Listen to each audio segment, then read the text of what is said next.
ఈరోజు బైబిల్ ధ్యానము ఫలించి అభివృద్ధి పొందుడి. దేవుడు మీరు ఫలించి అభివృద్ధి పొందుడి అని చెప్పాను. ఆదికాండము 1వ అధ్యాయము 22వ వచనము ఆంగ్లములో. దేవుని వాక్యమునందు పేర్కొనబడిన మొదటి ఆశీర్వాదము ఫలించి అభివృద్ధి చెందుటయే. మనము మన స్వభావంలో ఫలించుటయే గాక ఆత్మలను సంపాదించడం ద్వారా సంఖ్యలో వృద్ధి చెందవలెను. మన జీవితం యొక్క ఈ రెండు విషయములు సరి సమానముగా ఒకదానికొకటి కలిసిమెలిసి వెళ్ళును. దేవుడు వారిని ఆశీర్వదించెను.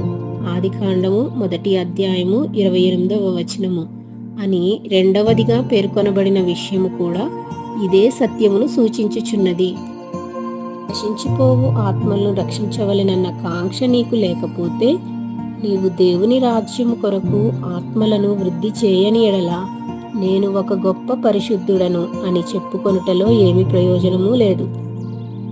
అంతేకాక నీవు ఆత్మలను సంపాదించినను సరే నీవు దైవిక స్వభావములలో ఫలవంతముగా లేని ఎడల లాభమేమీ లేదు. మన ఆత్మీయ జీవితంలో గొడ్డుమోతుగా ఉండుట దేవుడు ఇష్టపడుటలేదు.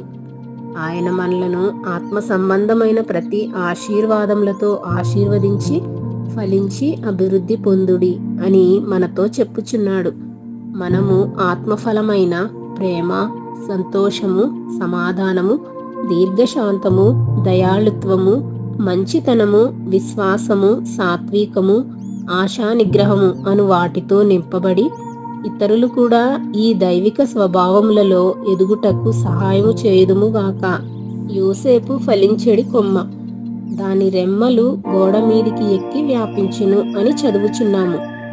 ఆకలిగొనిన మరియు మన చుట్టూనున్న ఆకలిగొనిన వారిని పోషించుటకు మన యొక్క కొమ్మలు గోడపైన వ్యాపింపవలెను. అయినను పరిశుద్ధాత్మ మీ మీదికి వచ్చినప్పుడు మీరు శక్తి నొందెదరు గనుక మీరు యెరూషలేములోను యూదయ సమరయ దేశముల యందంతటను బూదిగంతముల వరకును నాకు సాక్షులై ఉందురు. అపోస్తుల కార్యములు 1వ అధ్యాయము 8వ వచనము. ఈ వీడియో యొక్క పూర్తి స్క్రిప్ట్ కావాలంటే దయచేసి డిస్క్రిప్షన్లో చూడండి. ఈ వీడియో ఆంగ్లము మరియు హిందీ భాషలలో కావాలంటే ఛానల్ను సబ్స్క్రైబ్ చేయండి మరియు వీడియోలను క్రమంగా అనుసరించండి.